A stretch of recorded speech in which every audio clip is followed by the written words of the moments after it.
bonjour à toutes et à tous, bienvenue à ce premier rendez-vous des vendredis de l'Arbalète avec Jean-Marc, Nicolas, Moon et moi-même. Au menu aujourd'hui, les aires de combat, le postural et la sclérose qu'induit la compétition. Oui, sur réclamation insistante de Nicolas, nous avons fait varier la taille des aires d'assaut. D'accord, de combien mais approximativement, du gymnase entier, si tu veux, à 2 mètres sur 3. À 10 mètres carrés, quoi. Même pas, moins, 2 sur 3. 2 mètres sur 3. Ouais, ou 3 sur 3. C'est intéressant. Donc pas loin de 10 mètres carrés. D'accord. Et qu'est-ce que vous en avez ressenti? Le temps s'accélère beaucoup. Ouais. En fait, le rythme de l'assaut. Ah oui. Ouais. Comme on n'a pas de règle de priorité, c'était super. C'est très bien. Ça sortait bien. En fait, plus tu réduis l'espace. Café Je veux bien un café aussi. Après Ça va. Surtout que c'est de la blanche. On profite. 2 semaines de suite. Voilà. Parce que je bois une bière par semaine. Donc si elle est mauvaise, j'attends 2 semaines. C'est agaçant ça, parce que la blanche avec des morceaux de plate dedans, ça me plaît pas. Attends, le jus de poire, c'est pas Blanc sur blanc. Blanc sur blanc, tout le temps. Rouge sur blanc.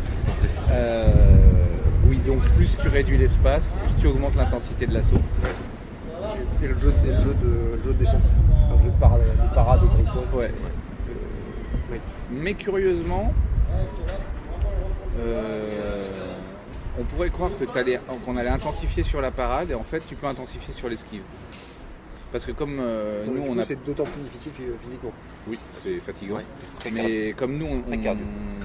Ouais, mais non. Ouais, donc en fait tu peux autant... J'ai pas eu l'impression de paraître... J'ai pas un peu plus, mais pas tellement plus. Après, il y a aussi la question, on n'a pas l'habitude d'évoluer dans un espace réduit, restreint, et donc moi j'ai le sentiment de n'avoir pas été mobile parce que j'avais pas la représentation. En plus, c'était un rectangle, c'était pas un rond, c'est pas un cercle. J'avais pas la visibilité où je visualisais pas l'espace et il y a peut-être aussi le fait de n'avoir pas domestiqué ce facteur-là nous a fait tirer beaucoup de pied ferme en fait. Alors que peut-être que dans 2 semaines on sera beaucoup plus mobile sur une aire beaucoup plus restreinte. Le fait d'être dans une petite aire, ça t'a bloqué. C'est pas que ça m'a bloqué. Non, sortir en permanence. C'était pas bloqué, c'est qu'on j'étais de pied ferme et on s'amusait bien en fait, sans avoir besoin de se déplacer pour toucher ou pour esquiver. Quoi. Ça devient chiant. On change de place pour rentrer. Non, mais si on va à l'autre bout, on va à l'autre bout parce que. Oui. Allons à l'autre bout. On change de bout. C'est énervant. Peut-être si on va en emmener là. On va à l'autre bout. Et donc c'est peut-être un truc à thème intéressant pour la canne de combat. Et essayer de... En fait, la forme aussi de l'air est assez perturbante. L'air carré. Ça t'oblige vraiment à avoir un regard périphérique sur ce qui se passe autour. Ouais. Pour être toujours dedans. Oui, avec des coins. Ouais. En fait, Super c'était le ring agréable. à l'origine, puisque le ring était carré, n'est-ce pas? C'est assez désagréable. Mais on l'a fait, on le fait de manière, alors pas forcément voulue, mais plus il y a de monde dans les salles et plus on restreint. Et en général, on travaille dans des aires carrées parce que c'est plus facile à tracer. C'est-à-dire que si on devait tracer des aires circulaires à chaque fois, ce serait un peu relou. Et puis en fait, on manquerait de plot. Puis enfin, en termes d'optimisation de la superficie, c'est un peu délicat. Donc moi j'ai l'habitude de faire des aires carrées assez régulièrement. Et du coup, j'ai pas, comme c'était pas volontaire et j'ai pas cherché à avoir un bilan derrière et me dire ah ouais c'est intéressant parce que ça. Mais je sais par exemple en escrime c'est utilisé sur les pistes en réduisant la zone des touches, la zone des pistes. Ça favorise le jeu de la parade. La parade c'est moins le jeu du déplacement, alors que le jeu du déplacement il est beaucoup plus présent dès qu'on donne plus de place. Là on a le temps de se regarder, de s'observer, d'esquiver, de repartir dans l'autre sens très vite.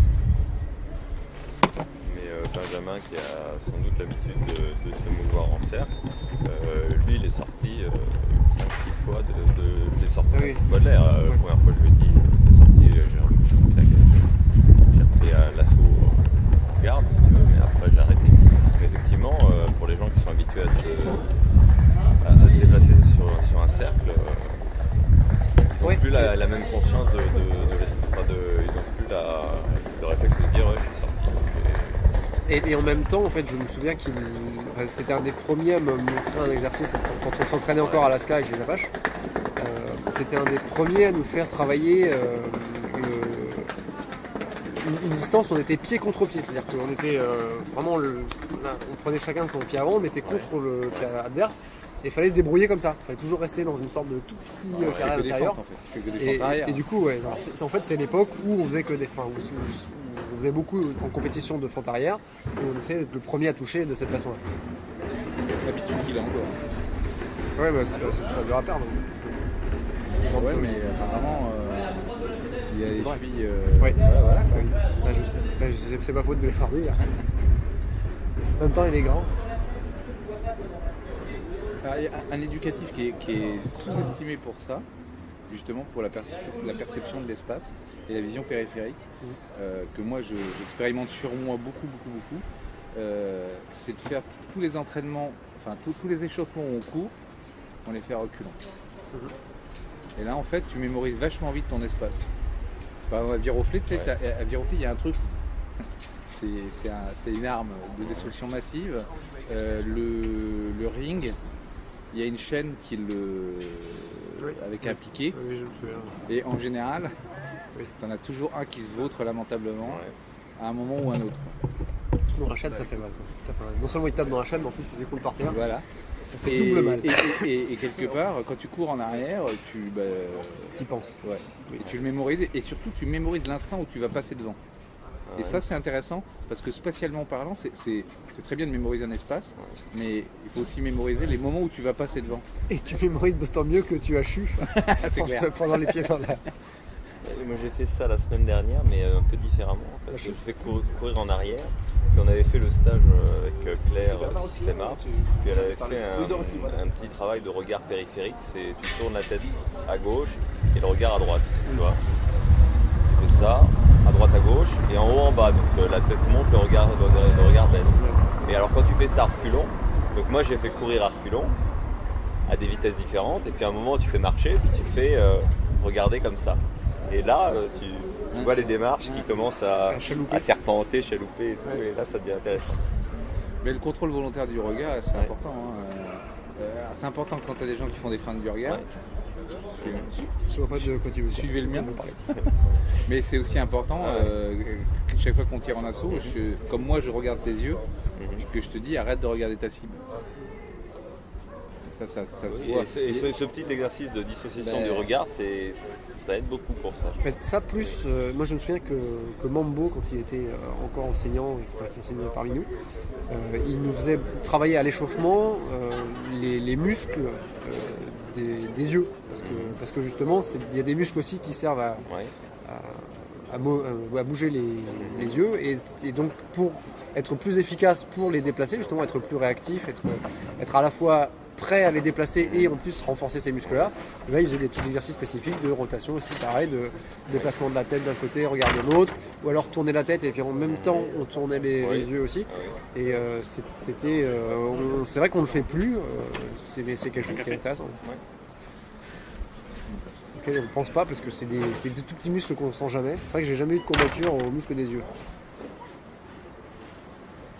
Aux muscles oculaires.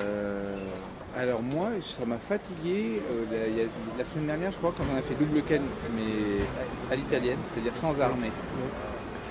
Au bout d'un moment, tu as une concentration du regard et tu es fatigué. Quoi. Parce que comme tu n'as pas d'armée, tu sais, et qu'en plus, non seulement tu n'as pas d'armée, mais en plus on frappe aux mains, et ben en double canne, les mains, c'est ce qui est le plus exposé parce que des retraits de main, tu en as très peu, surtout si tu n'armes pas. Et là, au bout d'un moment, j'avais une tension du regard, mais qui n'était pas due à la mobilité, qui était justement due au fait de ne pas cligner des yeux et de rester concentré. Quoi. Et j'étais fatigué.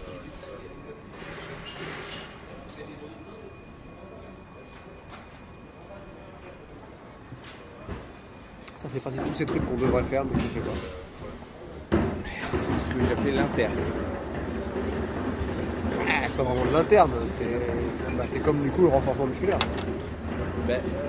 Non, parce que le renforcement musculaire ne veut pas dire contrôle du corps. Renforcement musculaire, c'est un exercice qui mobilise pas la conscientisation. Bah, si, un peu, quand tu fais du gainage, tu es bien obligé de savoir quel muscle tu Ouais, contractes. Et puis en fait, petit à petit, tu vas être. Les premières fois que tu le fais, tu es ruiné. Parce que tu sais pas vraiment les muscles qui sont pas prêts, tu sais pas vraiment lesquels, tu trouves pas ton équilibre. Et petit à petit, en fait, tu peux passer beaucoup plus de temps. Tu as une courbe de progression qui est très grande.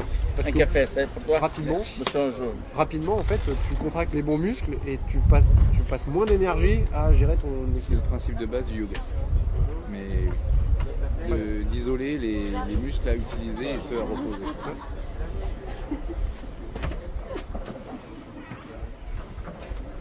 Moi, je pensais plus quand je disais les trucs qu'on devrait faire et qu'on fait pas, à ce dont tu nous parlais tout à l'heure avec les rotations du dos et les armées. Mais le problème, c'est que ça, c'est des mécanismes à apprendre dès le début.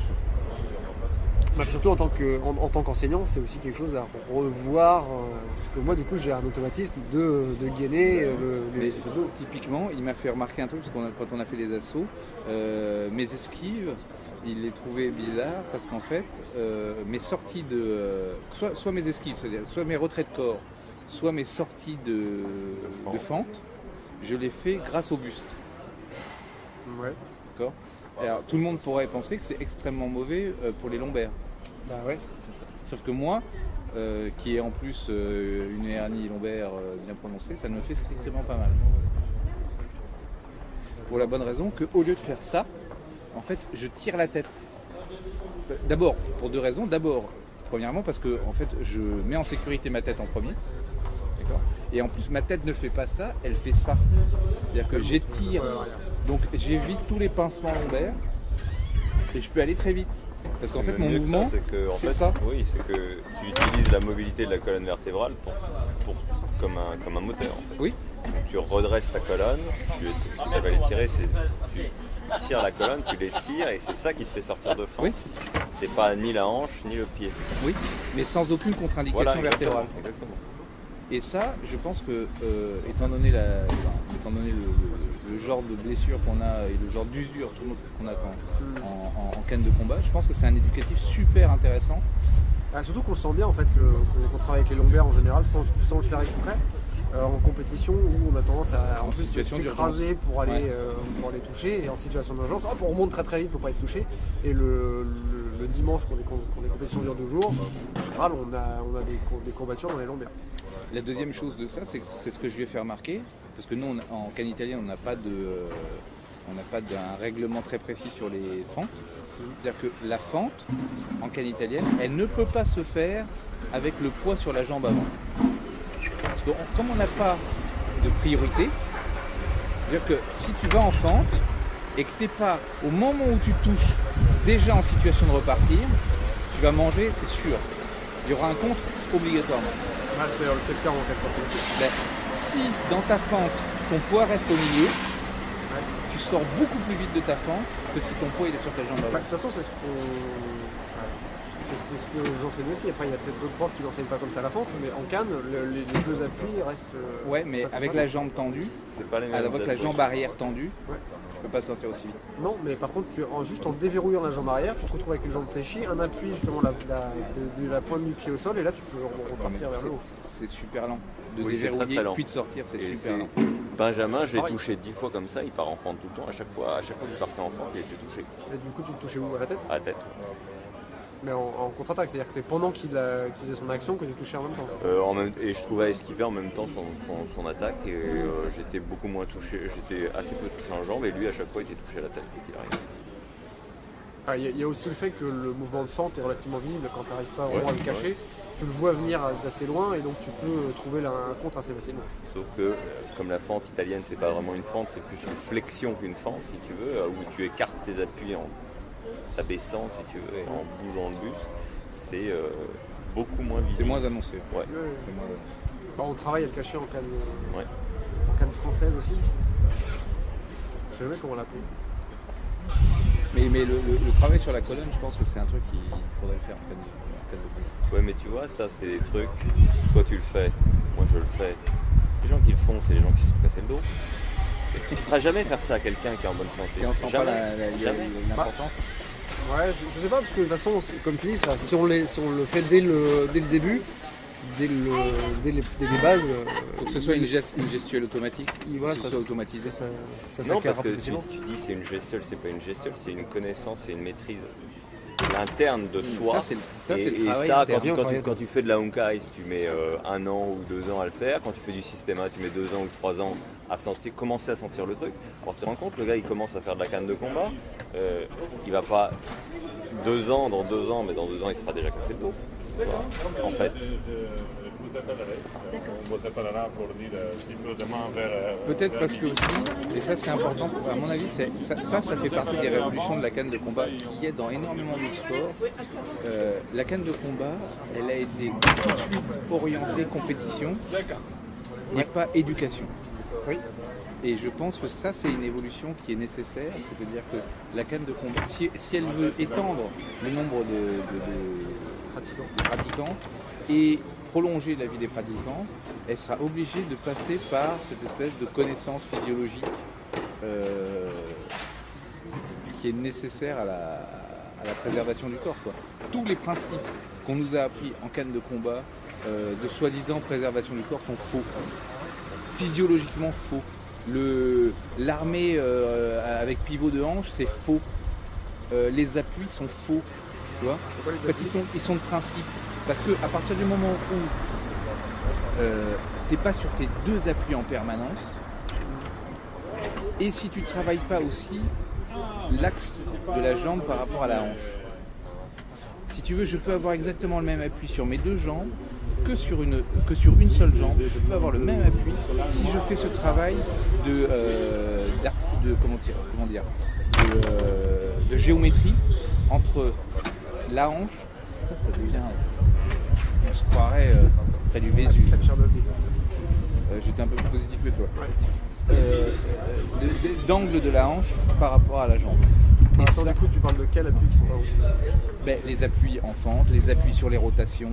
Les appuis sur les rotations sont pas bons. Soit tu les fais académiquement et tu es en déséquilibre, soit tu vois, non, le parce qu'il lever. n'y a pas d'académiquement. Enfin, il n'y a pas d'académiquement.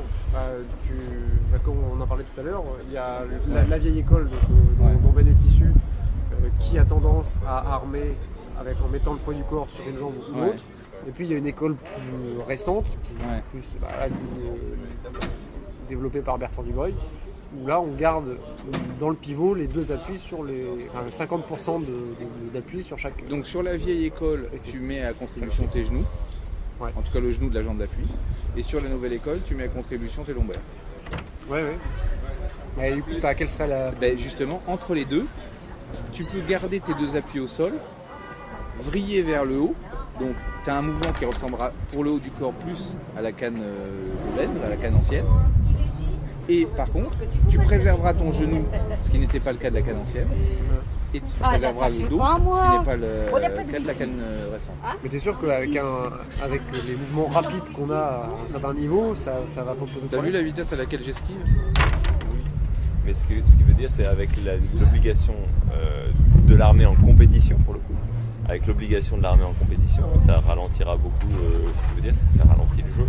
Et donc, c'est antagonique avec le fait de. C'était pas tant la vitesse en fait que est-ce qu'il n'y aurait pas un problème de sécurité justement si on fait ce même mouvement mais rapidement?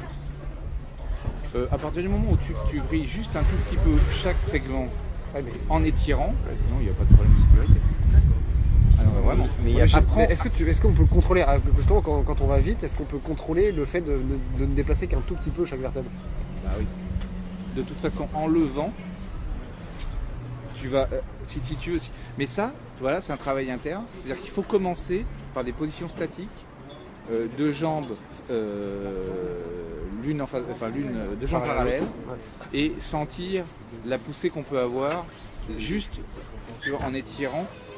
Cette sensation-là, il faut qu'on la retrouve dans l'armée. Et le tireur qui ne la fait pas doit être gêné. Donc il doit créer cette habitude de sentir son extension vertébrale. S'il sent pas, au bout d'un moment, quand il ne sentira pas cette extension vertébrale, il ne sentira pas son armée. Il y aura une comment dire, Mais tu vois, quand je commençais à faire travailler des postures statiques en séance, là, tu me disais, ouais, mais tu peux pas faire ça, sinon on va faire de la honkai ailleurs. Mais quand est-ce qu'ils feront la canne, tu vois? Parce que travailler des postures comme ça, c'est un travail en soi. je sais pas Et si tu peux c'est pas, long. tu peux pas faire ça à des gens qui viennent, faire de la canne. Si tu commences à leur faire des postures dans ta salle, déjà elle est pas remplie, ou en mais échauffement, non elle va se vider. Hein. Ça passerait pas en échauffement? Ou on appelle ça de la Uncan? On pourrait, mais est-ce que tu arriveras à faire ça à des gens, je veux dire à des pratiquants? Ah bah je sais pas. Est-ce que les pratiquants qui viennent déjà le feront, et est-ce que d'autres gens viendraient, ou les gens qui viendraient voir auraient envie de faire ça? Non mais par contre, ce qui pourrait être bien, c'est de le faire en retour au calme. C'est-à-dire que tu fais ta séance, donc tu construis ta pédagogie, tu termines par des assauts, donc là tout le monde s'est bien donné à fond. Et plutôt que de faire un retour au calme sur des étirements, sur de la manip, sur tout ce qu'on peut faire en retour au calme, tu peux proposer ce genre d'exercice parce que on est toujours dans l'activité, on se remet bien droit. Tu peux dire voilà, on s'est un peu tordu dans tous les sens, là on a un peu forcé sur les muscles. Bah là on va y aller plus cool et on fait du postural pour bien se remettre droit. Ouais, pourquoi pas. Je voulais En dire un même truc. temps, sur les positions de canne actuelles, elles ont été apprises. Et elles sont complexes. Elles sont très complexes. Donc si on a appris celle-là, on peut en apprendre d'autres. Tu vois, les positions académiques, les positions réglementaires de la canne de combat sont très complexes et ne sont Elles pas très simples, naturelles. il y a 6 coups. Non, ça c'est les positions attaques. sont- Mais la position de corps, elle est super compliquée. Ouais, elle est pas naturelle en tout cas. Elle n'est pas naturelle. La position Oui. d'une fente totale, elle n'est pas naturelle du Non, tout. elle est pas naturelle. Celle de l'armée du bassin, elle n'est pas naturelle du tout. Elle n'est pas naturelle, mais elle n'est pas compliquée. Celle de travailler, celle de donner un coup en ne faisant marcher que l'épaule, bras tendu, Mais, pour l'acquérir. Tu confonds naturel et santé. Les gens très naturellement se déglinguent le dos, Oui, oui. et les gens très naturellement se tiennent mal. Oui, non, mais je suis d'accord. Ils Mais sont avachis. Et les gens, il suffit de les regarder courir dans n'importe quel parc. Tu regardes le dimanche, il faudrait tous les arrêter, puis les envoyer, avoir une police si tu veux du dos ou de je ne sais pas des lombaires, pour leur dire toi t'as pas le droit de courir, toi tu t'arrêtes, toi tu vas consulter. je vais tu vois. changer mon qualificatif pour être plus clair. On va pas dire naturel, on va dire initial. Oui. Les positions de la canne de combat ne sont pas initiales. C'est-à-dire qu'elles sont pas plus naturelles que le manque de naturel avec lequel les pratiquants arrivent. Si tu veux. C'est un autre pas naturel. Mais elles sont suffisamment pas naturelles pour que le pas naturel grave des gens qui arrivent viennent se greffer là-dessus avec facilité et naturel. C'est-à-dire qu'ils considèrent ça comme quelque chose de tout à fait cohérent. Mais ceci dit, une des remarques que je fais le plus souvent aux élèves, c'est est-ce que tu es à l'aise? Ça, c'est hyper important. Au début, hein, parce qu'au bout d'un moment, ils sont à l'aise sur des trucs franchement louches. Ouais. Mais au Ouais, début, il faut dire est-ce que tu es à l'aise? Par exemple, est-ce que l'angle de ton bassin, il est cohérent avec l'angle pris par tes épaules? Pour moi, c'est ça. En fait, je dis pas oui, mettez-vous 3/4 ou mettez-vous tout. J'ai dit voilà, vous avez avancé votre jambe. Donc votre bassin s'est mis sur un angle, ce qui est logique, ce qui est obligatoire, d'accord, physiologiquement obligatoire. Et ben il faut que vos épaules soient sur le même angle. Et là vous êtes confort. Non, c'est confort quand tu as appris à ton corps, quand tu as déjà édifié ton corps de manière que tu te sentes confortable dans cette je position-là. suis d'accord. Parce que tu vois, c'est pas naturel d'être confortable dans une position physiologiquement optimale et bonne pour la santé. Et ça, Spontanément, les gens se sentent confortables et bien dans une position qui n'est pas bonne pour eux. ça, je pense que c'est un travail de la canne de combat que la canne de combat doit faire, c'est de revenir à une cohérence physiologique. Et je pense qu'en ça, elle serait plus en accord avec les sports qui aujourd'hui montent, Comme quoi? que ce soit Systema, Capoeira, mais tous les... Il y en a plein, même le Systema, hein. Ouais. Même plein d'autres. Surtout le Systema du coup. Oui, encore. J'en ai jamais fait, mais Oui. de ce que j'ai Oui. entendu, il y a un gros travail interne. Alors qu'il y a un déclin des sports qui sont que compétitifs Oui. et qui ne se basent pas sur une cohérence physiologique. Parce qu'aujourd'hui, et En gros, d'ailleurs, tous les autres sports. mais oui, mais je pense que c'est très en relation avec l'allongement de la durée de la vie. C'est-à-dire que quand tu faisais le con et que tu mourais à 50 ans, bah, tu n'avais pas trop le temps de souffrir.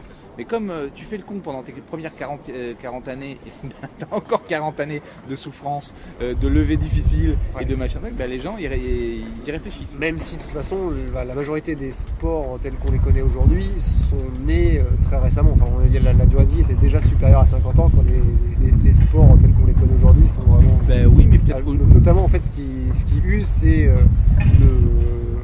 les sports qu'on pratique de manière répétée, parce que quand on faisait je prends les premiers sports, le du tennis ou du foot de manière complètement sporadique, on n'avait pas ce même phénomène, parce qu'on en faisait une fois de temps en temps. Et l'aspect compétitif et... Ouais, la pratique régulière, le temps qu'on a pour pratiquer, s'entraîner, fait que on répète des mouvements qui ne sont pas Je forcément... ne sais pas si sociologiquement, les gens qui faisaient du sport avant, ils n'étaient pas suffisamment économiquement à l'aise pour le pratiquer fréquemment.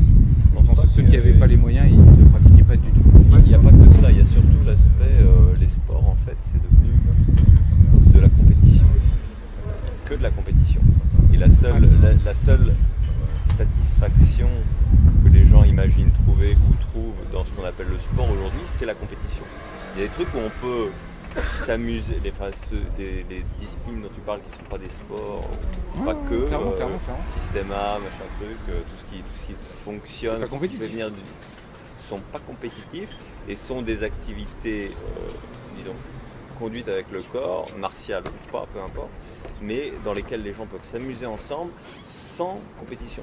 Et ça, je crois qu'il y a un rejet assez général de la compétition et en même temps une réduction de tous ces sports, tout ce qu'on appelle du sport, qui n'était pas que de la compétition avant, mais sur de la compétition, qui fait que les deux mouvements finalement font que les choses se séparent. Si tu veux. Je ne sais pas s'il y a un rejet, je pense qu'aujourd'hui c'est du tout. Je crois que les gens mais la majorité ne supportent plus la compétition. Ils adhèrent à 200% et ne comprennent pas qu'on peut avoir d'autres plaisirs que la compétition. Et ceux qui ne sont pas dedans ne veulent surtout pas en entendre parler. Et dans les sports, dans ce qu'on appelle sport, il n'y a plus que des gens qui font de la compétition ou qui veulent être compétiteurs, ou de plus en plus, ou en majorité. C'est pour ça que ça se réduit. Et tous les gens qui veulent ou qui n'ont pas l'envie compétitive ou le désir de compétition, parce qu'ils se disent ouais, mais faut déjà que je passe mon voisin au bureau, au boulot et tout, tu vois, on a la compétition partout. Qu'est-ce que je vais aller encore faire de la compétition? Ouais, parce que en fait ça dépend comment on voit la compétition aussi. Il y a aussi plein de sortes de compétitions et la pratique sportive en manière générale est en soi quasiment compétitive, puisque l'idée c'est d'opposer. Mais si, l'idée c'est un jeu dans lequel on a deux personnes qui vont deux personnes ou deux équipes ou plus qui vont interagir, et le but du jeu c'est à la fois de passer des bons moments ensemble, mais dans la majorité des sports on les a créés avec un système de points qui a petit à petit mené vers la compétition pour savoir qui arrivait à marquer le plus de points, qui était le meilleur en gros. Voilà, pour essayer d'affiner mon discours à moi, j'ai essayé de me définir ce que c'était pour moi la compétition. En fait, il y a compétition à partir du moment où il y a capitalisation des points. Si tu ne capitalises pas les points, alors tu vas mettre en valeur la manière dont tu as marqué le point, et on en reste là. Et à partir de ce moment-là, pour moi, il n'y a pas compétition. Il y a le sport, le désport. Il y a... Merci. Le désport? Oui, à l'ancienne, médiévale. L'ancêtre du sport, c'est le désport. Ah bon, d'accord. Okay. Donc déport, donc comment on dit, je cherche un synonyme. Le déport. J'avais trouvé le synonyme. La sortie de soi. Ouais, bon, je retrouve. Okay. Mais l'idée, voilà, pour moi, il y a compétition s'il y a capitalisation. Et après, et après comparaison. Ouais. Tu vois. Mais si tu restes sur la phase qui a permis d'obtenir le point, à ce moment-là, tu as une valorisation de la technique et une reconnaissance par l'autre de la technique. Parce que dans la compétition, il y a aussi une espèce de système de jalousie, de machin truc, puisque on fera à la fin le décompte. Donc on peut, contester, machin truc, ça. Si sur le moment, la personne qui est en face a accepté le jeu, a reconnu ton point, à ce moment-là, il n'y a quasiment plus besoin d'arbitre. On est dans une compréhension mutuelle. Non mais ça t'empêche pas, en fait au-delà de ça, moi je vois aussi une volonté de se dire, de rencontrer d'autres personnes et donc d'avoir un système commun pour se dire, voilà, on part sur normalement on pratique la même chose, on s'est jamais rencontré, ou peut-être une fois de temps en temps, mais on n'a pas souvent l'occasion de se rencontrer. on a besoin d'un système autour pour nous donner un cadre dans lequel nous affronter et qui au final, bah, même si que ce soit moi ou toi ou un arbitre qui distribue des points, on va chercher à savoir qui arrive à faire le mieux, qui pratique le mieux le sport. Oui, mais ça peut se forcément. jouer sur la phase, pas forcément sur l'ensemble de la rencontre. Et Ah oui, mais- on peut aussi pratiquer des sports, même faire du combat et s'exercer au combat sans avoir cette idée de gagner un point ou d'être meilleur qu'un autre. Je te trouverai une vidéo, il faut écouter sur le site de Claire Petre Systema. Il y a une vidéo des types qui font du systéma, mais c'est un exercice de boxe, Ouais. je ne sais pas dans quel pays de l'Est. C'est pas Homo Ludens? Voilà, exactement, Homo Ludens. Tu regarderas Homo Ludens. On regarde les C'est vidéos très Homo intéressant. Ludens. Les types, voilà, il y a un type qui est au milieu, il y a tout le groupe, ils sont 10 autour de lui, ils sont tous en train de lui taper dessus, ils ont tous leur gants de boxe. Ouais. Le type, il doit se défendre, donc il est là, il se défend, il y a tout le monde. Le type qui mène la séance, il commence par dire on est tous des amis, allez on y va. Le type il est au milieu, il sait qu'il doit se défendre, que tout le monde va l'avoiner. Ouais. Il est là, il se défend, il bouge dans l'espace. À la fin tout le monde applaudit, tout le monde est content, tout le monde s'est amusé, il n'y a pas eu de point. Le type il a fait du bon boulot, les autres se sont amusés avec lui. Et à la fin ils rient, ils ont fait quelque chose de bien ensemble.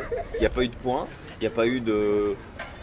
Mais il y a eu quelque chose, il y a eu une rencontre, il y a eu de l'antagonisme et il n'y a pas eu d'agressivité, si Ouais. tu veux. Il n'y a pas de capitalisation de j'ai été meilleur que toi, quand il a été touché, il a été touché, quand il a réussi à se dégager, il était dégagé. Enfin, tu vois, c'était autre chose. C'était pas de la compétition. Aussi parce que ce type qui est au milieu, il est dépendant du bon travail des autres. Et ça, un truc très important qui est très débattu en systéma, c'est le principe du bon partenaire. Et je pense qu'en canne de combat, le tout compétitif a sous-estimé ce point-là. En fait, tu peux vraiment être bon le jour où tu es devant un bon. Si tu es sur quelqu'un qui est toujours en train de casser le jeu, qui est toujours en train de tricher, qui est toujours en train de qui est sur le point pour le point, tu pourras toi-même pas bien travailler. Et je pense que l'entraîneur, pour ça, quand je fais faire un sparring ou quand je fais travailler deux personnes, je regarde plus celui qui doit faire travailler que celui qui travaille. Et en général, celui qui se fait houspiller, c'est celui qui fait travailler. Par exemple, parce qu'il va augmenter le rythme, parce qu'il va vouloir toucher à tout prix, parce que quand je dis 20%, c'est assaut à 20%. 20% c'est très très lent et il faut accepter la frustration de ne pas aller à la touche. Et donc, Est-ce que ça s'est passé, ce qui t'est arrivé pendant la finale? Un peu frustré, ça t'a empêché de jouer? parce que le jeu n'est pas beau. Ah oui, mais Et donc, Oui, Ça t'a un ton peu jeu empêché est- de faire ton jeu, ton de jeu te est bridé. développer. ah oui, mais clairement c'est ce que j'avais dit en sortant, c'est que c'est super frustrant de ne pas réussir à faire ce qu'on veut et ce pourquoi on s'est entraîné face à un adversaire qui annule ce qu'on est en train de faire. Mais ça fait partie d'elle. On peut aussi considérer que j'ai pas réussi à trouver les billes qu'il fallait pour m'adapter à Benjamin et réussir à marquer plus de points. Oui, mais on ne peut pas progresser techniquement parlant en face d'un... Parce que si l'autre, il est plus dans le style, il est plus dans la forme de corps, il est plus dans le respect de l'autre, toi, tu vas automatiquement sortir de deux choses l'une. Soit tu restes dans tes fondamentaux et tu acceptes que tu peux être deuxième. Alors ça, il y en a plein qui l'ont fait, on les connaît. Mais soit tu n'acceptes pas et tu sors de tes fondamentaux et donc tu sors des principes que tu t'étais fixés pour pouvoir gagner. Là, tu es dans la compète, mais tu es dans une compète qui finalement, ok, on va arriver à quelque chose qui est pour marquer le point, mais qui sera esthétiquement vilain, physiologiquement dangereux, et pour quel résultat? Ouais, mais ça c'est justement le principe de la compétition et du système qui est autour. C'est-à-dire que là on va dire que Benjamin, puisqu'il est sans défaite depuis un moment, il incarne très exactement comment gagner dans ce système-là. Et donc il faudrait modifier ce système et donner, je sais pas, plus d'avantages à la manipulation, au style, et donner des points pour le style, pour remettre ça en avant et donner des chances à d'autres personnes de gagner. Non, Est-ce parce que que tu ce que pourrais tu es en pas train de faire me de- dire, c'est juste qu'aujourd'hui, c'est le vainqueur qui fait le style de l'école. Non, le vainqueur représente ce qu'il faut faire dans le cadre de ce système pour gagner. Est-ce que tu pourrais pas faire de la canne autrement que dans une ambiance ou dans un environnement de compétition? Bah si, bien sûr. Après, peut-être que moi j'entends pas aussi la compétition de la même oreille et que, alors, sans doute, faut que j'y réfléchisse plus et peut-être que ce serait juste une rencontre s'il y avait des tireurs qui venaient de différents horizons et qui ne s'étaient jamais rencontrés et qui viennent là pour voir d'autres têtes, d'autres personnes, donc comme les rencontres interstyles dont on a déjà discuté, mais ça peut être des rencontres dans le même style où on cherche pas forcément à compter les points. Attendez, moi je vais à la fin. Mais en fait, alors je suis en train de mettre les choses en place dans ma tête en même temps. Mais en même temps, je comprends que le fait de mettre des points, ce soit un objectif de pratique. C'est-à-dire qu'on se dit, ah, tiens, je sais marquer des points dans mon club, est-ce que je saurais en mettre aussi contre d'autres adversaires que je connais pas? Donc c'est un challenge qu'on se met à soi et qu'on se dit, voilà, je vais aller rencontrer d'autres tireurs, je vais essayer de marquer des points contre eux. Et puis bah voilà, vu que le but du jeu c'est de marquer des points, bah on va se rassembler, ça va faire une compétition de plein de tireurs et puis on va voir celui qui arrive à marquer le plus de points. Donc ce sera normalement le vainqueur. Est-ce que le but du jeu c'est de marquer des points? Bah, dans le cadre de la pratique de la canne sportive, la canne de combat, pour l'instant oui. Pour l'instant elle n'a trouvé que ça.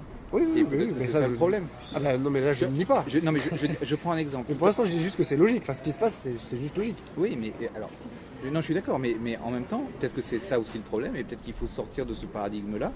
Et je prends juste un exemple, tout à l'heure, d'un air narquois. Oh. Mon copain Nicolas me regarde et me dit oui, dans ces cas-là, on va réduire l'air d'assaut parce que toi tu es toujours en train de galoper et de travailler en contre. Et que j'en ai marre de courir et on va voir ce que tu peux faire sur une surface réduite. Et ben, banco, moi ça m'intéresse. Ouais. Parce que, en fait, mon challenge, c'est absolument pas de mettre plus de points ou de faire pipi plus loin que lui. Mon challenge, c'est de sortir de ma zone de confort. D'accord ? Et donc, si aujourd'hui, les rencontres étaient suffisamment diversifiées pour que l'objectif de chaque tireur, c'est pas d'être moulé dans sa zone de confort et de performer dans sa zone de confort et d'être encore plus confortable que les autres dans leur zone de confort commune, mais de changer de zone de confort systématiquement, il y aurait des moments où on serait content de ne plus être dans sa zone de confort, où on serait chanceux d'être tombé dans sa zone de confort contre quelqu'un qui est dans une zone d'inconfort, et ça créerait une diversité où il n'y aurait pas de compétition, il y aurait juste, je me suis vaincu moi-même. Oui. Donc je me suis dépassé, l'intérêt premier c'est je me suis dépassé et pas j'ai dépassé l'autre. Ce qui s'est passé tout à l'heure, c'est que moi, quand j'ai vu le combat qu'ils ont fait, l'assaut dans la petite air, les deux sont sortis heureux et contents de leur assaut. C'est des découvertes. Ouais, voilà. Parce que ils étaient vraiment tous les deux contents. C'est le plaisir du style. Mais ça n'empêche pas deux tireurs, même en compétition, il peut y avoir un gagnant. Je repense à un assaut que j'ai vu aux internationaux. C'était Loïc contre Lucas. Loïc a perdu. Mais il est sorti avec la banane, il dit c'était super cool, je me suis bien amusé, c'était un chouette combat. Il y a des adversaires contre qui on accepte complètement de perdre, c'est pas désagréable de perdre, parce qu'on se dit on s'est bien battu, il y a quand même un système de points, j'ai perdu, mais je suis content de ce que j'ai fait. Donc oui. ça n'empêche pas, l'un n'empêche pas l'autre. Ça peut frustrer certaines personnes. Oui, alors, bien sûr, mais comme le fait de ne pas avoir de points peut frustrer des personnes, dire voilà, est-ce que là vraiment j'ai été meilleur, on ne sait pas trop, un système de points permet de trancher, il permet de dire voilà, t'as été meilleur parce que t'as marqué plus de touches dans ce cadre-là. Ça externalise l'évaluation. Et je pense que le vrai outil de progression, c'est l'auto-évaluation. Et il y a quand même dans la compétition une espèce d'infantilisation qui fait que je suis arbitré, jugé par quelqu'un d'autre, donc en fait je délègue complètement et à la limite moi je vais jouer l'élève un peu retors et je vais essayer de tricher puisque de toute façon je ne suis pas responsable de l'évaluation. Alors que si moi je suis voilà, si je suis parfaitement, si je suis moi-même devant la glace à me dire j'ai bien fait, j'ai pas bien fait, j'ai été bien pour l'autre, j'ai pas été bien pour l'autre, tu peux pas tricher. Mais ça c'est pas facile ça. Mais j'ai pas dit que c'était facile. Mais en fait il faut vraiment un état d'esprit. L'éducation, ça mène à ça. Mais l'éducation depuis que t'es tout petit, ça. Ça s'apprend depuis que t'es bébé. Bah ouais, mais Enfin, là, depuis le plus jeune âge. C'est pas inintéressant parce que moi j'ai pas les mêmes critères par exemple que Benjamin contre qui je tirais tout à l'heure pour toucher. Moi il me touchait en jambe, en se fendant, moi je considère que c'est dangereux parce que moi je suis plus dans une optique martiale et de combat. Un type qui se fend devant moi et qui vient me toucher avec une canne sans pouvoir me faire mal, je le laisse me toucher, à la limite je vais même pas sur la parade. Il me touche en jambe, en se fendant dans un truc que moi je trouve dangereux, je le touche en tête. Pour moi, j'ai gagné si tu veux. Pour lui, peut-être il a sûrement une autre évaluation, il a fait quelque chose qui correspond à un autre critère. Non, mais c'est un peu comme si vous jouiez ensemble à deux jeux différents. Oui. Et là, Est-ce que Et c'est le cas à l'interstyle. C'est ça qui est. Ça remet en cause aussi le fait de quels sont les critères, est-ce que c'est mes critères, quelle est la vraisemblance je cherche dans le. J'ai envie de vous demander combien de temps ça peut tenir du coup. Si deux personnes jouent à des jeux différents, est-ce que c'est pas plus intéressant de jouer au même jeu justement? Non, mais c'est le même jeu. En fait, le même jeu, on va performer dans ce jeu-là. Bon, et puis quand on aura performé, on sera juste dépendant de l'arrivée d'un nouveau qui sera plus ou moins performant. Mais c'est juste un individu en plus ou un individu en moins. Quand tu changes tout le temps de jeu, quand tu changes tout le temps de paradigme, quand tu changes tout le temps de règles personnelles, c'est infini avec le même nombre de personnes. Ah mais on peut très bien considérer qu'il y en a qui vont se satisfaire d'une règle. C'est moi ma règle du jeu c'est de me faire toucher. Donc je suis content pendant l'assaut, donc du coup je fais rien. Et est-ce que c'est vraiment intéressant? Je veux dire c'est un cas très extrême, mais on peut imaginer. C'est pas un cas si extrême, c'est qu'en fait j'ai dit il venait me toucher en jambe et je le touchais en tête. Ouais, mais en fait il ne me touchait pas en jambe, c'est-à-dire que sa règle à lui n'était pas pertinente dans cet assaut-là. Alors est-ce que c'est parce que j'étais meilleur que lui individuellement ou est-ce que c'est parce que je joue selon des critères qui déjouent ou qui mettent en difficulté cet univers de règles dans lequel il évoluait. Dans l'interstyle, il y a ça aussi. Mais tu te demandes quelles sont les règles de l'autre et puis essayer de jouer avec les règles de l'autre quand même. C'est-à-dire que lui, il venait avec la règle. Quand je suis près de toi, et ça t'est arrivé en assaut aussi, je viens face à toi, il était là, il se figeait, il était devant moi. Pour lui, il était en sécurité. Et je pouvais pas l'avoiner parce que en canne de combat, il faut être bras tendu, canne dans le long bras. Moi, ça me dérange pas. Oui. Je lui marchais sur le pied et il me dit tu m'as marché sur le pied. Ouais. En même temps, tu peux plus partir. Qu'est-ce que tu fais maintenant? T'es con, tu te prends un coup de pommeau et tu. On se demandait tout à l'heure si tu l'avais fait volontairement ou pas. On a la réponse. Mais en même temps, c'est très intéressant parce que on voit le cas d'un tireur qui ne peut évoluer que dans les règles dans lesquelles il a appris. Et par exemple, toi, quand tu te mets en interstyle contre nous, tu te dis comment est-ce qu'avec mes compétences, avec la façon dont je tire d'habitude, je vais pouvoir toucher une cible qui n'évolue pas de la même manière que d'habitude. Oui, mais là dans ce cas, on est dans les mêmes règles des deux côtés. Donc toi, tu as développé une capacité d'adaptation. C'est pas les mêmes règles. Oui, c'est plus de l'adaptation que de la règle. Et tu restes dans tes fondamentaux, mais ta cible a changé. Et donc tu adaptes ton rythme et ta distance en fonction de ça. Lui, il considère que si la cible a changé, c'est la faute de la cible. Donc à la limite, il la touche pas. Ou il va se positionner, mais c'est la faute de la cible qui n'est pas dans les règles. Tu vois ? Donc quelque part, il est même plus dans l'escrime. Parce que l'escrime, il devrait avoir comme point principal de toucher. Or lui, il considère que si la cible ne respecte pas les règles de l'échange normal, il la touche pas. Tu vois ce que je veux dire ? Oui. C'est une dépendance de la règle qui est extrême. Mais donc, l'exemple qu'il y a, c'est que par exemple, à la police, ils font des tirs dans le stand. Tu prends, tu tires 6 coups, tu te mets ça, tu te mets à charger, tu tires 6 coups, tu te baisses comme ça. Quand tu t'entraînes comme ça tout le temps, quand tu es en situation réelle, t'imagines, tu fais tac-tac, tu te descends comme ça, tu te prends une bastos. C'est exactement ça. C'est que tu dis, moi je fais toujours la même chose. Voilà, je fais toujours la même chose dans le stand, mais le stand, c'est pas la vie réelle. Donc les policiers qui sont tout le temps en stand, ils font pas d'autres types de tirs que dans le stand. Ok, ils visent très bien, c'est des machins trucs. Par contre, ils tirent ces 6 balles, ils se baissent pour charger, mais ils se baissent pas. Ils baissent juste l'arme, comme si c'était le stand et ils ont une sécurité. Mais non, en face, t'as un ennemi. Voilà, mais alors, c'est cool parce qu'en ce moment, c'est pas bien de dire. Mais on dira pas que c'était Moon qui en parlait. Je refuserai la publication de la vidéo. Mais tu vois, en fait, parce qu'il a été entraîné dans la dépendance à la règle. Oui, mais finalement, moi je ne fais que m'adapter à une autre règle. Mais oui.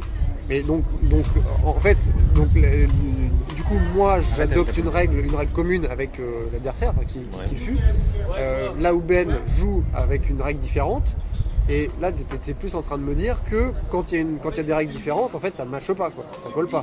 Là où moi, quand je dis on adopte les mêmes règles, ça colle plus. C'est moins. Alors, il y a toujours une manière, il y a toujours des règles dès qu'il y a un échange et humanité. Elles sont plus ou moins tacites et plus ou moins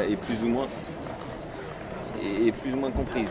Mais là, il s'agit d'un règlement plus que de règles. Il s'agit de règlement et il s'agit d'être adapté à une situation, d'être en état de survivre. Il y a des gens qui ils vivent en dépendance de leurs règles. Dès qu'ils sortent de leur cadre, ils peuvent plus évoluer. Il y en a d'autres qui sont capables de, face à la règle, jusqu'à présent je me comportais ou j'agissais de cette manière-là, je vois que ça ne marche pas, comment je fais pour capitaliser sur ce que je sais faire dans un univers un peu différent. Ça, on est bien d'accord que même en compétition on le retrouve, parce que même en compétition de canne de combat, on le retrouve parce que les tireurs ne sont pas forcément les mêmes que ceux qu'on a l'habitude d'affronter en club, et on est obligé de s'adapter de toute façon au style qu'il y a en face, parce que le tireur il va être un fixeur pur, donc un tireur qui va attaquer, donc il va falloir s'adapter et faire plus de parade-riposte. Ou faire des contre-attaques, ou se déplacer plus, ou peut-être parce qu'il est tout petit donc il approche beaucoup, donc il y a quand même cette adaptation. La diversité, tu t'adaptes dans la règle. Extrêmement oui, mais quand même là. Oui, mais elle est réduite, la diversité est réduite de manière extrême. Je veux dire, des types de tireurs, t'en as pas 22 quoi. Non, mais le jeu évolue en permanence. C'est-à-dire qu'il y a quand même des tireurs qui vont trouver des petits trucs. Moi, je sais que par exemple, on a appris il y a, je sais plus, 2-3 ans, qu'on pouvait changer la vitesse. Enfin, il n'était pas écrit qu'on pouvait changer la vitesse de l'attaque pendant l'attaque, sans qu'on ait le droit à s'arrêter. Sinon, il y a une rupture, ça c'est pas bon. Mais si on s'arrête pas, on a le droit de varier la vitesse du développement, même de l'armée. Donc on a réfléchi, on a dit mais qu'est-ce qu'on peut faire avec ça? Et de là sont nés les ralentissements, donc toutes les phases lentes, puis éventuellement accélérées si l'adversaire essaie de contre-attaquer, ou le ralentissement au dernier moment, c'est-à-dire je vais très très vite, je pars du principe que l'adversaire va anticiper la parade et va essayer de riposter, donc il découvre son flanc, et donc je vais le toucher en flanc en ralentissant juste au dernier moment. Et là, aux dernières compétitions, j'ai vu qu'on n'était plus les seuls à le faire, c'est-à-dire que on l'a développé au niveau des Apaches et de Canyon Dragon, et finalement il y a d'autres tireurs qui ont vu ça et se disent ah ouais mais c'est pas con, je vais marquer aussi comme ça. Et donc il y a un nouveau truc qui est né jusqu'à ce qu'on trouve un contre et que le contre du contre fasse naître encore quelque chose et qu'il y a quand même une évolution. Donc même si c'est dans un cadre restreint, il y a quand même des évolutions, des adaptations à faire. Restreint. Oui, mais c'est pas pour ça que c'est moins intéressant. Ah mais c'est pas une question de moins ou de plus intéressant. Après là on a digressé, on est parti du système compétitif et non compétitif à différentes variations dans le système compétitif. Ouais. C'est vrai ça. Et pour le dire un peu abruptement, voilà, il me semble que on a un plaisir à tirer hors compétition sans compter les points qui n'est pas de la même nature, c'est pas la même chose que le plaisir qu'on a de gagner. Voilà. Parce il y a quelque chose de différent. On revient à ce dont on avait déjà parlé, les objectifs de maîtrise et les objectifs de performance. C'est-à-dire que les objectifs de maîtrise, tu vas les développer pour toi. C'est trop formulé, tu vois. C'est formulé de manière complète. C'est formulé dans le sens où objectif de performance. Quelqu'un veut quelque chose d'autre? Un café. Un café? Objectif de performance ou objectif de maîtrise. Tu peux plus rien après. Non. Tu peux les évaluer personnellement pour toi sans comparaison avec l'autre, ou tu peux les évaluer en comparaison de l'autre. Oui. Si tu es en comparaison de l'autre, tu es quand même dans une compétition. Tu vois? Donc tu es la compétition, tu es l'assaut de style. Ouais. Voilà. Là, il te parle de quelque chose qui est entre toi et toi. C'est-à-dire de satisfaction personnelle et de capacité d'évaluation personnelle. Oui, d'accord. C'est complètement différent. Et je veux dire... oui, mais c'est un peu l'objectif de maîtrise, c'est ce qu'on trouve dans l'objectif de maîtrise, tu vas le faire pour toi. C'est-à-dire que quelque chose... Ben non, ça peut être un objectif de maîtrise dans un assaut de style, donc avec un jugement. Regarde, quand en combat non, de parce boxe... que c'est indépendant. C'est indépendant parce que justement, c'est indépendant du jugement. La performance, c'est quelque chose qui est mesurable, là où la maîtrise, ça ne l'est pas. Donc dans si ça ne l'est pas... style, c'est quoi? C'est de la performance. C'est une performance de quelque chose qui est, je sais pas, esthétique, qui est efficace, qui est tout dépend des critères de l'assaut. Mais alors que l'objectif de maîtrise, c'est justement se rendre compte que tu as fait quelque chose que tu fais pas d'habitude, qui était vachement classe, dont tu es fier, tu vois ta propre progression. Voilà, d'accord. Sur cette définition-là, ouais, d'accord. C'est pour qui le café? C'est pour vous? Deviner. Oui, oui, vous n'avez pas de sucre, c'est vrai. Ouais. Mais après c'est la question que je posais de manière un peu provocante peut-être aux assises, c'est ce qui est et qui n'a pas été répondu, ça c'est clair et net, et qui sera extrêmement difficile à obtenir, dont la réponse sera extrêmement difficile à obtenir, c'est qu'est-ce que les canistes d'aujourd'hui, et les décideurs encore plus, mais peut-être que les canistes devraient arrêter d'attendre les décideurs, Là, sur ça, on est d'accord. Et d'ailleurs, ça a été dit aux assises. voilà, sont capables de modifier dans la canne, acceptent dans quelle proportion ils accepteraient que leur canne change, dans quelle orientation, pour attirer d'autres personnes ou pour la faire lui permettre de se développer. Pour moi, la question de base, la question originelle, elle est là. C'est tout. À partir du moment où on peut tourner les choses comme on veut, on n'arrive pas à la développer dans sa structuration actuelle, quelles sont les modifications acceptables pour qu'elle évolue? Sachant que de toute façon, si l'absence de développement, il est sans doute aujourd'hui beaucoup imputé à d'autres facteurs. C'est-à-dire que je dis pas à raison, hein, mais pour l'instant, j'ai l'impression qu'on imagine, quand je dis on, c'est la communauté des canistes, imagine que c'est parce qu'il y a un manque de communication, il y a un manque de visibilité, il y a un manque de formation peut-être de nouveaux enseignants qui vont proposer de nouvelles choses, qui vont ouvrir des clubs et qui vont permettre que ça se répande. Plus qu'une réflexion sur soi en disant finalement en fait ce qu'on a c'est de la merde et il faut le... Sans aller jusque... Non, je sais bien, je caricature. Mais cet extrême-là. qu'on se dise finalement le problème il vient de l'intérieur et c'est pas tant l'image vers le grand public qui est à modifier, c'est plus le contenu qu'on a à lui proposer.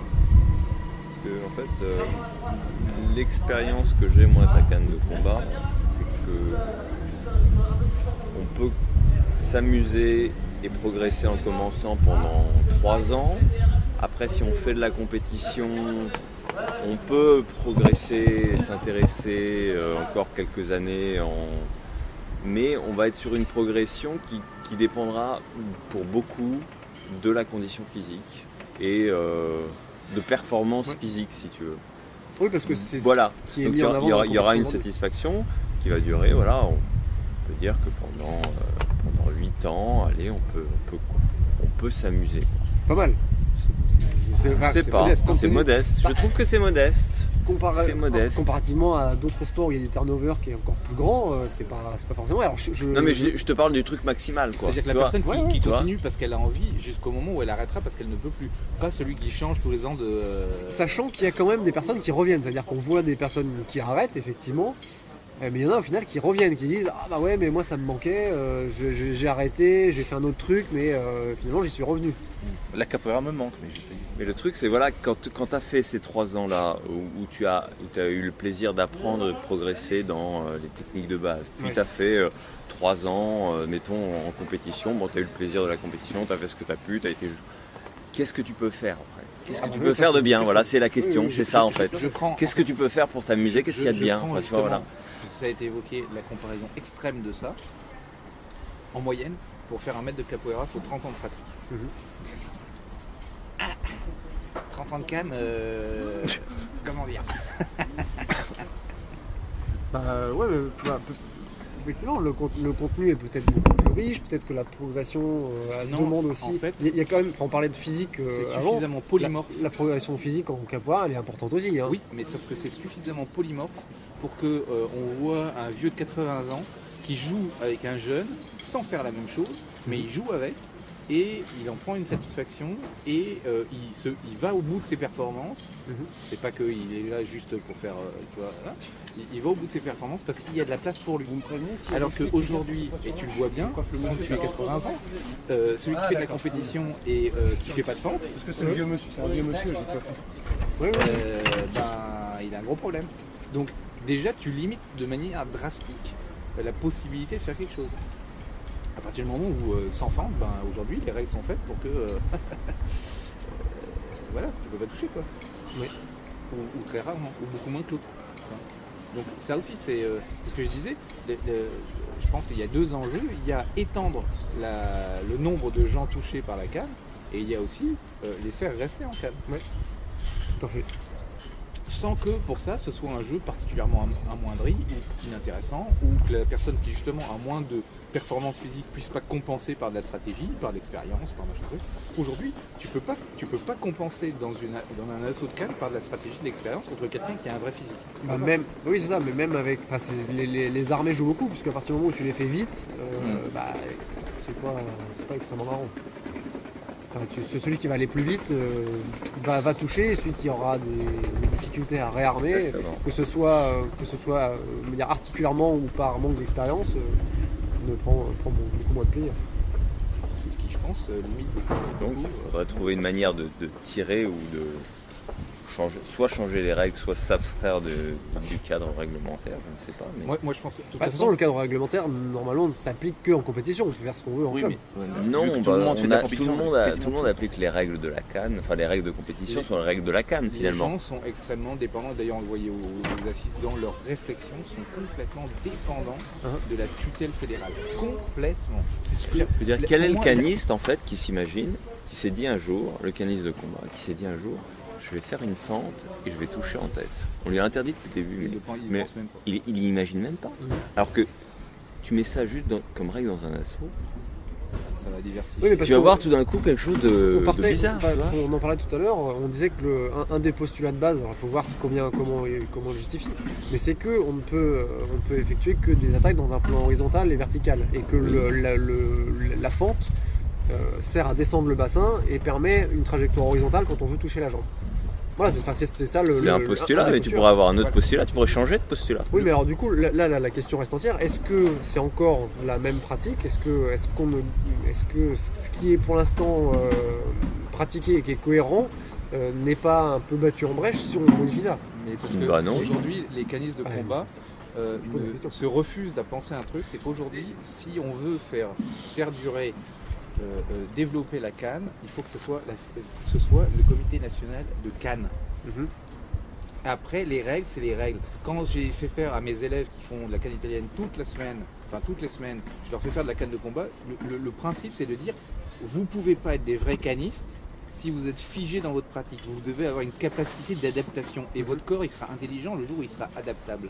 S'il est figé dans des règles, engoncé dans des règles, il n'est pas un corps de sportif. Est-ce que tu as fait un débriefing avec tes élèves après un combat contre nous ?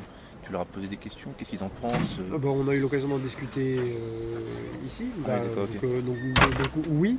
Mais entre vous, en fait, sans nous, vraiment entre vous, est-ce qu'il n'y a pas... Est-ce qu'on l'a fait ? Oui. Est-ce que je me souviens de ce qu'on a dit ? Non. Enfin, en général, Ben notamment, il trouve ça super, il est content parce que justement ça fait bosser la défense, donc on est beaucoup plus réactif, on sait qu'on est obligé de s'exposer aussi beaucoup moins, et puis de lire beaucoup plus l'adversaire pour essayer de trouver le moindre indice qui va dire ça va attaquer là, donc il faut que je me défende et que je reprenne la main.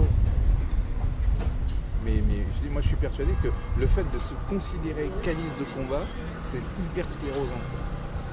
On est caniste, point barre.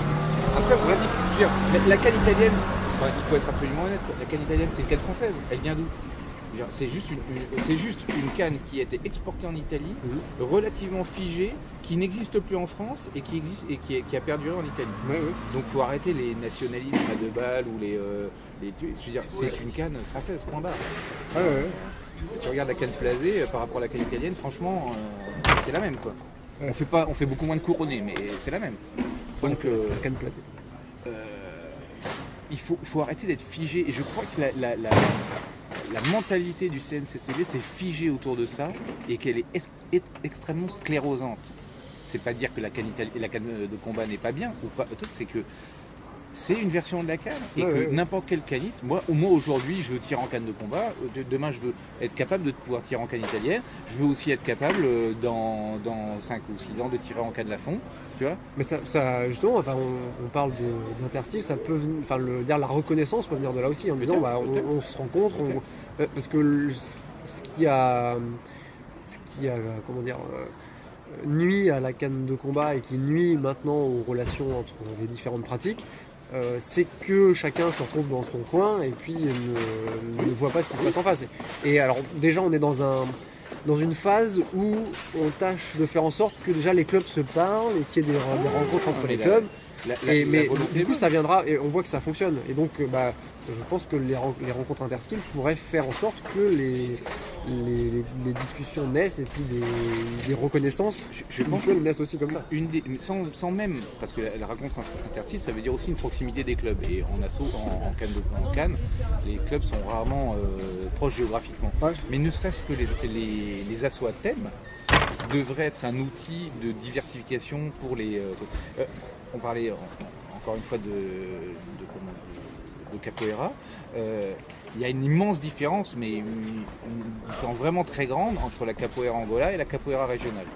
Et quand très souvent, le maître, il dit aujourd'hui on va faire ce qu'ils appellent jogo dentro, et le jogo dentro de la capoeira régionale, c'est une capoeira Angola. C'est-à-dire c'est une capoeira très proche, avec des mouvements très amples, mais qui est de la capoeira angolaise. Donc ils disent voilà, le thème d'aujourd'hui en gros c'est capoeira Angola. Et les maîtres, les bons maîtres, ils font les deux. Tu les retrouves dans des rassemblements de capoeira régionale quand ils sont angolaises et inversement. Parce que la capoeira c'est la capoeira. La canne devrait être la canne. Oui, mais parce que justement, comme vous disiez, il y a plusieurs à dire ça, que pour l'instant, le principal objectif des pratiquants à haut niveau, entre guillemets, je reprends ce terme haut niveau, pas pour dire liste de haut niveau et reconnaissance par le ministère, mais plus par tireur qui a acquis un bon niveau et qui a acquis dans toutes les méthodes de base et à qui il faut... en gros donner du contenu et puis un objectif pour qu'ils continuent à rester et à pratiquer, c'est la compétition. Aujourd'hui c'est ça qui est principalement mis en avant. Alors on a tenté des choses, on tente toujours des choses avec Canet Dragon, notamment du côté de la démonstration, en disant vous n'êtes pas intéressé par la compétition, certains tireurs ne sont pas intéressés par la compétition, c'est une majorité dans les clubs, ça a toujours été comme ça. Vous pouvez vous entraîner pour faire des démonstrations, dire vous allez présenter quelque chose, vous allez monter quelque chose en commun et montrer que la canne c'est super classe, et puis éventuellement aller dans des salons comme Geekopolis ou Salon Fantastique. Ça peut être pour des démos genre Famillathlon, ça peut être des galas de boxe dans lesquels on est invité, et montrer une démonstration un peu dans le style des Tigres de Corée, qui était l'équipe de démonstration nationale de taekwondo, qui faisait juste des démonstrations, mais par contre qui avait juste un niveau de malade, et ce qui montrait c'était plus du ressort du spectacle, même si ils arrivaient à toujours faire des coups de pied retournés, taper dans tous les sens, casser 4 cibles, qui étaient particulièrement impressionnants. C'est bien ça, mais le problème c'est que la démonstration elle est tournée vers l'extérieur. C'est ça le truc. T'as pas une vraie confrontation. La confrontation est suffisamment travaillée pour que ce soit le visuel qui soit prédominant. Sachant que c'est pas forcément que des chorégraphies. Je parle pas de chorégraphie. Déjà, tu vois, si n'importe quel enseignant de canne, il abolissait les appellations et il travaillait sur des assos à thème. Si en fait toutes les appellations n'étaient plus que des thèmes, à ce moment-là, on n'aurait plus de frontières. Et, comme on va parler de la canne de machin truc, la canne de bidule, résultat, venez faire la canne de machin truc. Donc en gros, c'est moi qui domine le territoire et toi tu es invité à y venir. C'est particulièrement belliciste comme attitude. Par contre, si tu dis tout le monde aujourd'hui, vous êtes invité à tel thème, c'est pas forcément notre thème. Aujourd'hui c'est notre thème, demain c'est pas notre thème, ou aujourd'hui c'est pas notre thème, demain c'est notre thème. On change de thème, ça tourne. Tu vois, à ce moment-là, il n'y a pas de territorialisation. Ce qui tue la canne, c'est qu'il y a une territorialisation permanente. Résultat, tout le monde se retrouve tout seul sur son pauvre territoire de merde et personne n'ose aller sur le territoire de l'autre. Moi, si on m'invite à une... C'est beaucoup pire que ça, tu sais, c'est pas une question d'individu ou de... C'est même pas ça, c'est que, en fait, le cadre réglementaire de la canne est très pauvre. Enfin, ça conduit à une pratique très pauvre. Parce que tu parlais d'évolution et de tireurs qui trouvent des trucs, mais ça reste quand même dans une limite qui ne permet pas un jeu, qui permet pas une richesse de jeu, en fait, qui permet pas quelque chose d'évolutif. On parlait de la fente tout à l'heure. Benjamin, à chaque fois qu'il se fendait, il me touchait en jambe, mais il n'aura jamais l'idée, si je ne vais pas lui dire, de se fendre pour me toucher en tête. Et le jour où en assaut il se fendra pour venir me toucher en tête, soit en brisé, soit en latéral, et ben ce jour-là, lui qui a une allonge, là il me mettra en difficulté. Mais il est tellement, si tu veux, obsédé, bridé par la règle que l'idée lui en viendra jamais. Oui, mais en même temps, c'est pas forcément simplement la règle, c'est aussi un certain nombre d'automatismes qui sont travaillés. Mais le problème, c'est que la canne de combat, ça n'est que ça. Et ça conduit à une très grande pauvreté. Parce que dans tous les domaines, là je parle juste de la fente si tu veux, mais dans tous les trucs, tu vois, il y a juste... C'est juste pauvre et tu peux pas comment dire, improviser ou avoir une richesse de jeu ou une diversité de jeux justement parce que la règle, parce qu'il y a des... Moi je parlerai pas c'est trop cadré quoi. Moi je parle pas, je parle vraiment de spécialisation. Et je pense que ça, la solution à ça, c'est justement que dans leur parcours, tous les canistes soient exposés à une variété de thèmes. Et en fait, c'est par l'absence de thème que tu te surspécialises. Oui, mais le thème canne de combat, il doit être respecté en tant que tel. Non, parce que le thème jouer canne de combat, il joue canne de combat, c'est pas le problème. Est-ce que le thème canne de combat, le thème en canne de combat, je me fends et je touche en tête, il est interdit et personne ne le fait parce que c'est interdit. Oui, mais c'est tout. Non, c'est interdit. Oui, mais c'est interdit dans le thème canne de combat. Parce que il suffit. Non, c'est interdit en club. Aucun club ne le fera jamais, ne l'a jamais fait.